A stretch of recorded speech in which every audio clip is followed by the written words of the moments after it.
அடுத்ததா பார்த்தீங்க அப்படின்னா, வங்கியின் சேவை குறைபாடு ரூபாய் 60,000 இழப்பீடு வழங்க உத்தரவு. ஸோ இந்த டாபிக் பார்த்தீங்கன்னா நம்ம எக்ஸாம் ரிலேட்டடாக குரூப் 1 மெயின் சிலபஸ், குரூப் 1 ப்ரிலிம்ஸில் பேப்பர் 4 பாலிட்டியில் கன்சியூமர் ப்ரொடெக்ஷன் ஃபோரம்ஸ் இருக்கும், அதில் வந்து கவர் ஆகும் இந்த டாபிக். Protection forum. ஸோ நார்மலாக நம்ம ஏதாவது பொருட்கள் வாங்கும்போது அதில் வந்து ஏதாவது குறைபாடு இருந்தாலோ இல்லைன்னா ஒரு சர்வீஸ் வந்து நம்ம சர்வீஸுக்கு போகும்போது அதில் ஏதாவது குறைபாடு இருந்தாலும் நம்ம என்ன பண்ணலாம் அப்படின்னா இந்த கன்சியூமர் ப்ரொடெக்ஷன் ஃபோரம்ஸை வந்து அணுகலாம். ஸோ இந்த ப்ரொடெக்ஷன் ஃபோரம் பார்த்தீங்க அப்படின்னா கன்சியூமர் ப்ரொடெக்ஷன் ஆக்ட். ஸோ இந்த சட்டத்தின்படி தான் என்ன பண்ணுவாங்கன்னா இதை வந்து ரெகுலேட் பண்ணுவாங்க.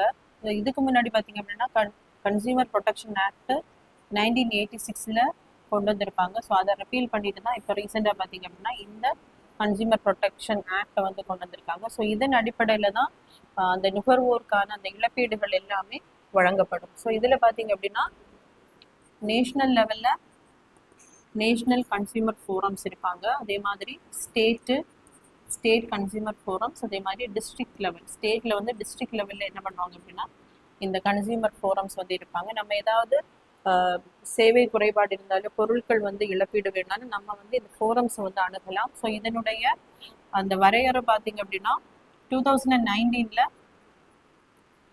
டிஸ்ட்ரிக்ட் ஃபோரம்ஸில் நம்ம 1 crore வரைக்கும் இழப்பீடு என்ன பண்ணலாம் அப்படின்னா நம்ம இழப்பீடு கோரலாம். ஸ்டேட்டில் பார்த்தீங்க அப்படின்னா 1 crore $10 crores வரைக்கும் நம்ம அதற்கான இழப்பீடை கோரலாம். நேஷ்னல் லெவலில் எபோவ் 10 crores. ஸோ இந்த மாதிரி தான் இருந்திருக்கும் க்ரைட்டீரியா. இப்போ ரீசெண்டாக பார்த்தீங்க அப்படின்னா இந்த ஃபோரம்ஸ் பார்த்தீங்கன்னா எந்த மினிஸ்ட்ரி கீழே வரும் அப்படின்னா மினிஸ்ட்ரி ஆஃப்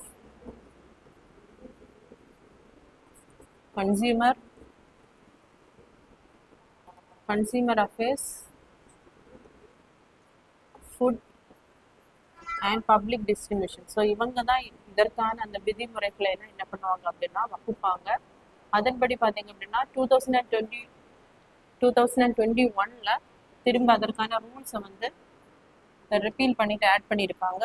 இதன்படி பார்த்தீங்க அப்படின்னா டிஸ்ட்ரிக்டில் நம்ம 50 lakhs வரைக்கும் உள்ள இழப்பீடுகளுக்கு என்ன பண்ணலாம் டிஸ்ட்ரிக்ட் கன்சியூமர் ஃபோரம்ஸை வந்து அணுகலாம். ஸ்டேட்டில் பார்த்தீங்க அப்படின்னா 50 lakhsலேருந்து 2 crores வரைக்கும்